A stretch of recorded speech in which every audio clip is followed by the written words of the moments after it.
Hi, and welcome to another edition of our podcast. This is actually our very first recording under our newly branded podcast called The Financial Advocate.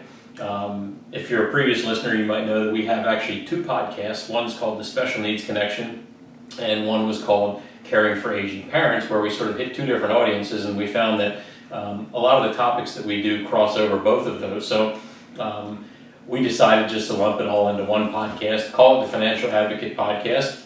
So that's where we are. So today, what Ryan and I wanted to discuss, and this is your host, Colin Meeks, and I've got Ryan Stark, who is the master podcast editor and expert on a lot of things that we talk about. So we wanted to talk to you guys today about a topic that we get a fair amount of phone calls and questions about in our office, and it has to do with why you should be okay with paying a planning fee. And a lot of times that sort of falls under the heading of, nobody's ever charged us a fee before. We can go around to 20 other advisors within 5 miles of your office and get a free consultation. So why is it that you should consider using an advisor that charges a fee? So Ryan, you've been here for how long? 6 years. Okay, 6 years, and when you first started, you pretty much, that's how we started, right? Charging fees. Yep. So why don't you explain to folks how we, when we get a call into the office, how we initially will explain that to folks, why we charge a fee and what they get for that.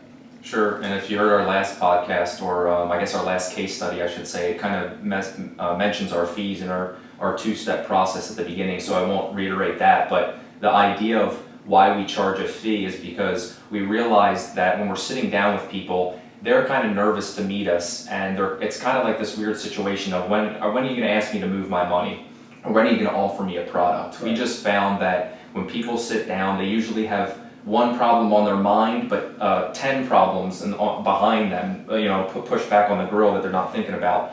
And I just think with a planning fee, it puts us both in a position to be equal. We're going to give you something, we're going to provide you value. If you think it's enough value, then you pay us the fee.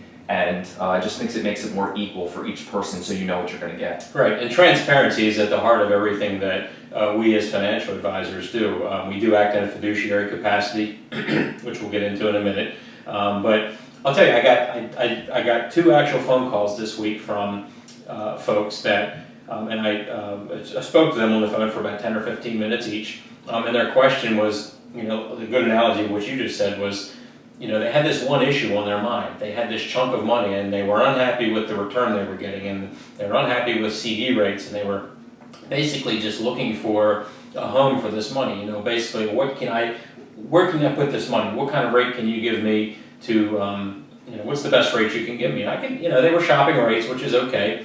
We don't typically play that game. So I started going through our process with them and said to the lady, here's how I work.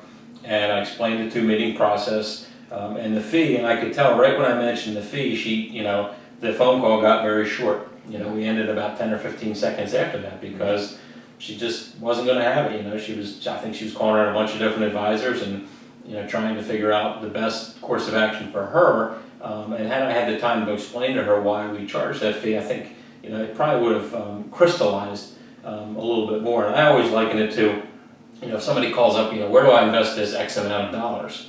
It would sort of be like if you called your doctor and said, hey doc, I don't really feel good, what can you do for me?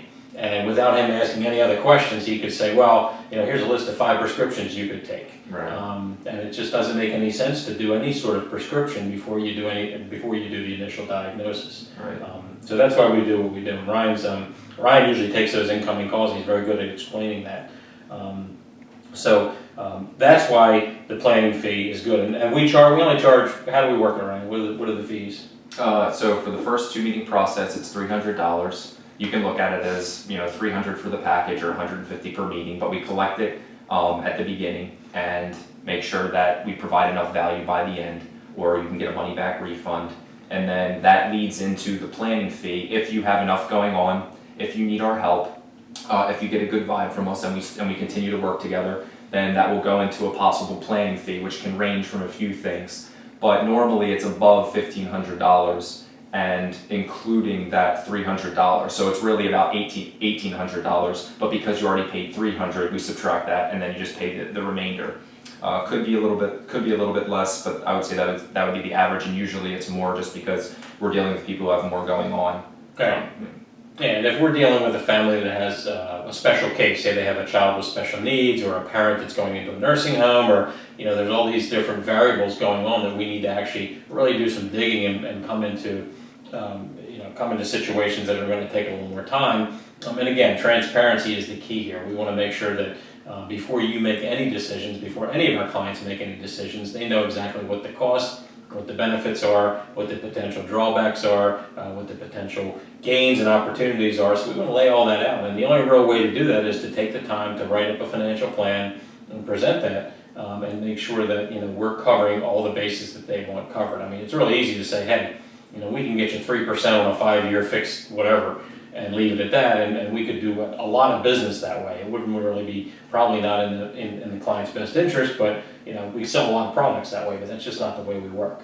Yeah, and I can also say that sometimes people are asking their friends what they should do, and they get ideas, so sometimes they call us and saying what they want, but they don't really even understand what it is. They just know that their friend has it. Right. And I don't feel like I would be a good professional if I said, sure, here's what you said you wanted, and then they come back and they say, well, I guess I didn't understand this little part of this, and I have a second advisor who said that wasn't a good idea, and I didn't even know about the second advisor. So I mean, I've loved our process because it lays everything out. It allows us to see what you have, and really allows to see if we're able to continue to help you, and if what you said is right for you. I mean, if you're just shopping, there's plenty of people who will provide you with something, but I just don't think that's the best way to go about it. I don't think that's what's right for the client. Yeah, and we provide clients with our service commitment to clients, and it's a one sheet with about 10 to 15 things that we commit to do. We commit in writing to do those things. That's what you're paying for.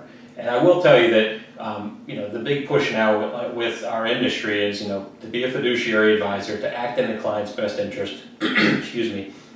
And everybody always says, well, we give you unbiased advice. And I will tell you that there is absolutely, in my mind, no such thing as unbiased advice, because we have a bias because we want people to do things our way. We want to run them through our process and do what we do and show them that why we think that's the best way to do things. And we're very biased towards that. Somebody that sells annuities or sells life insurance or sells mutual funds, they're very biased in their process because they honestly feel that that's where you should end up. So there is no such thing as unbiased advice. So we try to give you the best advice that we possibly can, but it's not pushing you to buy a product. It's not pushing you to move assets. It's, hey, here's what we're seeing in your situation, and here's where we think we can get you, and this is what we'll charge you to do it. Do you want to do it? And that's a pretty straightforward yes or no, black and white question. Right.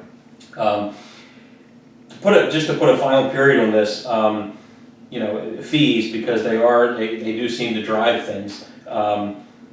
We like charging that planning fee because it allows us to charge a fair fee, a reasonable fee, and get paid for the work that we do. Clients are at ease because they know that they're not, like Ryan said at the beginning, they're not waiting for that other shoe to drop. If they're not, if you're not charging me something up front, how are you guys getting paid? We know you're nice guys and you want to do good, but you're not sitting in this office, doing free work all day and not getting paid for it. So that's why we're comfortable with fees. I spent a lot of years at the beginning of my career, and Ryan sees it a lot at the meetings he goes to as advisors. Most of them don't charge any sort of fees. Right, not at all, yeah. Free consultation, and usually a free consultation leads to more free meetings. It's just, and hoping to get the commission sale. Right, and free is you get what you pay for. We find that, and when I used to do it this way, so I have experience in both sides, that, I can sort of see in the person's face, when